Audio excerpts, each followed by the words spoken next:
ಜನ ನಿಮ್ಮೆಲ್ಲರ ಜೊತೆಯಲ್ಲಿ ಕಳೆದ 2 ದಿವಸ ಹರಿದ್ವಾರ ಮತ್ತು ವಾರಣಾಸಿನ ನಾವು ಪ್ರವಾಸ ಮಾಡಿದ್ದೀವಿ.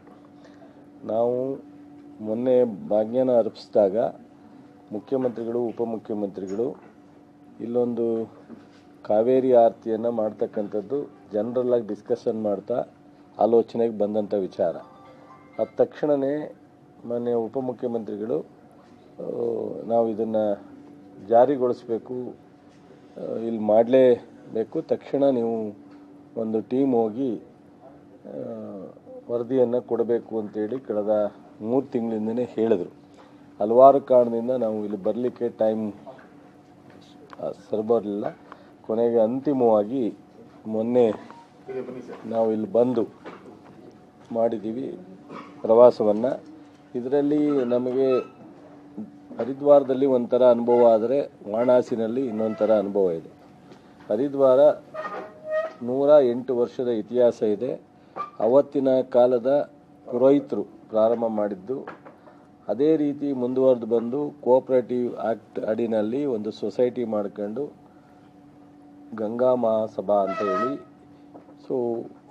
ಸರ್ಕಾರದ ಯಾವುದೇ ಅನುದಾನವನ್ನು ಪಡೆಯದಲೇ ಇವತ್ತುವರೆಗೂ ಸಹ ದಾನಿಗಳ ಅನುದಾನದಲ್ಲಿ ಇದೇ ಟ್ರಸ್ಟು ಸಾರ್ವಜನಿಕರಿಗೆ ಮತ್ತು ಸರ್ಕಾರಕ್ಕೆ ಅನುಕೂಲ ಆಗೋ ರೀತಿಯಲ್ಲಿ ಮಾಡ್ಕೊಂಬಂದಿದ್ದಾರೆ. ಇಲ್ಲೂ ಅದೇ ರೀತಿ ಟ್ರಸ್ಟಿನ ಮೂಲಕನೇ ಮಾಡ್ತಾ ಇದ್ದಾರೆ. ಆದರೆ ಇದು 35 ವರ್ಷದ ಇತಿಹಾಸ ಇರತಕ್ಕಂಥದ್ದು ವಾರಣಾಸಿನಲ್ಲಿ. ಹರಿದ್ವಾರದಲ್ಲಿ 100 ವರ್ಷ ಮೇಲೆ ಇತಿಹಾಸ ಇರತಕ್ಕಂಥದ್ದು. ಜೊತೆಗೆ ಇದು ಧಾರ್ಮಿಕವಾದದ್ದು, ಭಾವನಾತ್ಮಕವಾದದ್ದು ಮತ್ತು ಗಂಗಾ ನದಿ ಇಡೀ ದೇಶದಲ್ಲಿ ಭಾಳ ಉದ್ದ ವಿಚಾರ ಬಂದಾಗಲೂ ಸಹ 2000 ಕಿಲೋಮೀಟರ್ಗಿಂತ ಹೆಚ್ಚು ಇರ್ತಕ್ಕಂಥದ್ದು.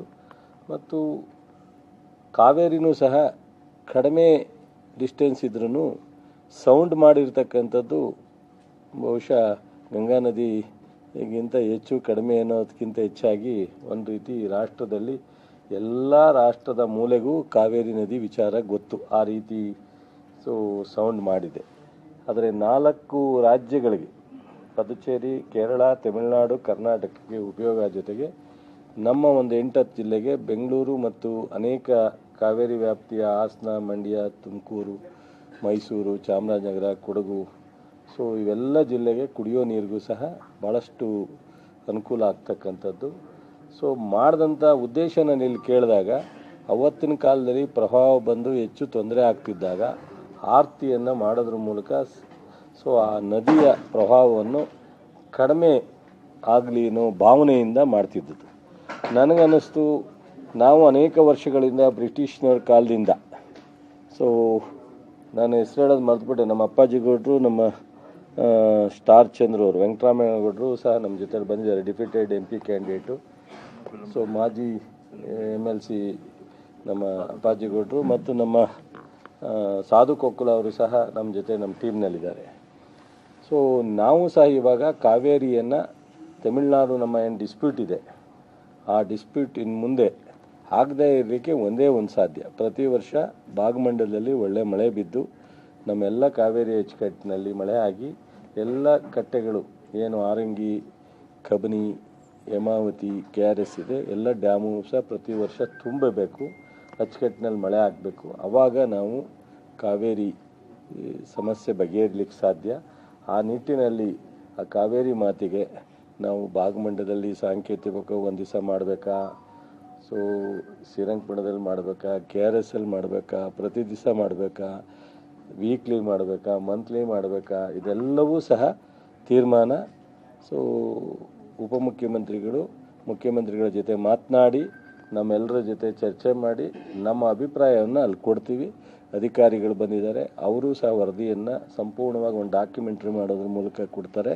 ಬಟ್ ನನಗನ್ನಿಸುತ್ತೆ ಇನ್ನೂ ಸಹ ಒಂದು 4 ಜನ ಅಧಿಕಾರಿಗಳನ್ನ ಇಲ್ಲಿ ಕಳಿಸಿ ಇನ್ನೂ ಒಂದು ಸ್ವಲ್ಪ ಡೀಟೈಲ್ ವರದಿ ಬೇಕು ಅಂತ ನನಗೆ ಅನ್ನಿಸ್ತಾ ಇದೆ. ಸ್ವಲ್ಪ ನಾವೇನು ನಿನ್ನೆ ಮೊನ್ನೆ ಸ್ಟಡಿ ಮಾಡಿದ್ದೀವಿ ಅದಕ್ಕಿಂತ ಹೆಚ್ಚು ಸ್ವಲ್ಪ ಮಾಹಿತಿ ಬೇಕಾಗುತ್ತೆ ಅಂತ ಇದನ್ನೆಲ್ಲವನ್ನು ತಗೊಂಡು, ಇದೇನೆಂದರೆ ಒಂದು ಇತಿಹಾಸ ತೀರ್ಮಾನ. ಇದು 100 ವರ್ಷ ಮುಂದೆ ಇದು ಯಾರೂ ನಿಲ್ಲಿಸೋವಂಥದ್ದು ಅಥವಾ ತಾತ್ಕಾಲಿಕವಾಗಿ ಮಾಡೋದು ಮತ್ತು ಅದನ್ನು ನಾವು ಬಿಡೋದು ಅಂತ ಪ್ರಶ್ನೆ ಇಲ್ಲ. ಯಾವುದೇ ಸರ್ಕಾರ, ನಮ್ಮ ಸರ್ಕಾರ ಮುಂದುವರಿಲಿ, ಇನ್ನೊಂದು ಸರ್ಕಾರ ಬರಲಿ, ಡೆಮಾಕ್ರಸಿನಲ್ಲಿ ನಾವು ಯಾವುದನ್ನು ಸೊ ನಾವು ಸುಮ್ಮನೆ ರಾಜಕೀಯವಾಗಿ ಹೇಳ್ಬೋದು, ನಾವೇ 50 ವರ್ಷ ಇರ್ತೀವಿ 30 ವರ್ಷ ಇರ್ತೀವಿ ಅಂತ. ಏನೇನಾಗಬೇಕು ಜನರು ತೀರ್ಮಾನ. ಸೊ ಯಾರೇ ಇದ್ರೂ ಈ ಒಂದು ಭಾವನಾತ್ಮಕವಾದಂಥ ಧಾರ್ಮಿಕವಾದಂಥ ಇತಿಹಾಸವ ಇರ್ತಕ್ಕಂಥ ಈ ಗಂಗಾ ಆರತಿಯನ್ನು, ಕಾವೇರಿ ಆರತಿ ಹೀಗೆ ನಾವು ಮಾಡೋವಂಥ ಪದ್ಧತಿಯನ್ನು ಪ್ರಾರಂಭ ಮಾಡಿದ್ರೆ ಇದು ನಿಲ್ಲುವಂಥ ಪ್ರಶ್ನೆ ಇಲ್ಲ. ಅದಕ್ಕೋಸ್ಕರ ಒಂದು ಸ್ವಲ್ಪ ಸಾಕಷ್ಟು ಇದ್ರ ಬಗ್ಗೆ ಡಿಸ್ಕಷನ್ ಆಗಬೇಕಾಗುತ್ತೆ.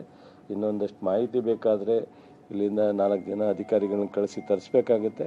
ಇದೆಲ್ಲವನ್ನು ಸಹ ತರಿಸಿ ಬಹುಶಃ ಸೂಕ್ತವಾದಂಥ ತೀರ್ಮಾನವನ್ನು ಬೆಂಗಳೂರಿನಲ್ಲಿ ನಮ್ಮ ಮುಖ್ಯಮಂತ್ರಿಗಳು ಉಪಮುಖ್ಯಮಂತ್ರಿಗಳ ಜೊತೆ ಚರ್ಚೆ ಮಾಡಿ ಉಪಮುಖ್ಯಮಂತ್ರಿಗಳು ಇದನ್ನು ಸಂಪೂರ್ಣವಾಗಿ ಅವರೇ ಹ್ಯಾಂಡ್ಲ್ ಮಾಡ್ತಾ ಇರೋದ್ರಿಂದ, ಅವರೇ ನೀರಾವರಿ ಸಚಿವರು ಇರೋದ್ರಿಂದ ಅಂತಿಮವಾಗಿ ಘೋಷಣೆ